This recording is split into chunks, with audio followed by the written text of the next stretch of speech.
How to fix Scorekeeper is crashing on Steam. So first you're going to go to the library and open up the properties window by right clicking on the game, and then go to installed files and click on verify the integrity of game files.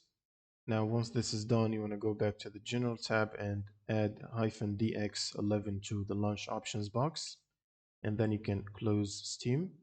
Now you will need to open up the new browser tab and search for Redist. Click on the first Microsoft link for redistributables.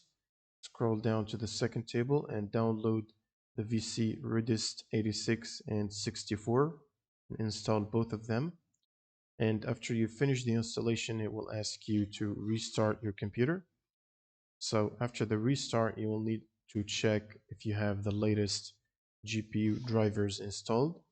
You can use the NVIDIA app if you have an NVIDIA GPU. Go to drivers and from here check and install the latest available drivers. You can also use the AMD software if you have AMD, or you can look up your GPU model and download the driver manually. Next, you'll need to open up Steam as admin. Right click on Steam and run as admin. And then you can launch the game from your library. And this should solve the crash problem. Thanks for watching and subscribe.